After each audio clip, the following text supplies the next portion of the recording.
સમાચાર મહેસાણાથી મળી રહ્યા છે, જ્યાં દૂધસાગર ડેરીમાં રાજકીય ઉફાણું। દૂધસાગર ડેરીની બોર્ડ મીટિંગમાં હોબાળો। દૂધસાગર ડેરીના ચેરમેન પર ગંભીર આરોપ। ચેરમેન અશોક ચૌધરીએ વાઇસ ચેરમેનને લાફો માર્યાનો આક્ષેપ।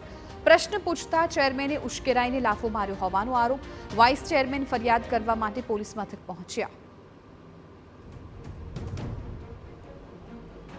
તો દૂધસાગર ભેદ પકડી એટલે મારા જપાજપી તેને મારા ચશ્મા નીચે પડ્યા। હું ચશ્મા લેવા ગયો એટલે મને આ પકડ્યું એટલે એમને દોરો તૂટી ગયો મારો અને એમને પછી લાફો માર્યો મને। અને મારા બે ભાઈઓ ના હોત, કનુભાઈ ચૌધરી અને LK પટેલ, તો મારી જીવ જોખમમાં હતો અને અગાઉ પણ જોખમમાં લાગે છે। આજે હું પોલીસ ફરિયાદ કરવા આવ્યો છું। તો દૂધસાગર ડેરીના ચેરમેન અશોક ચૌધરીએ આરોપ ફગાવ્યા છે। વાઇસ ચેરમેનના આરોપ પાયા વિહોણા તેવું અશોક ચૌધરીએ કહ્યું છે।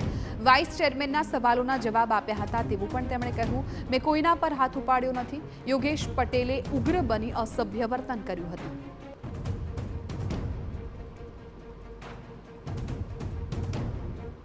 વાઇસ ચેરમેન શ્રીએ જે પ્રશ્નો પૂછ્યા હતા એના બધા જ અમે ખુલાસા આપ્યા, છતાં પણ એ પછી ઉગ્ર થઈ ગયા અને ઉગ્ર બોલાચાલી કરવા લાગ્યા, અપશબ્દો બોલવા લાગ્યા।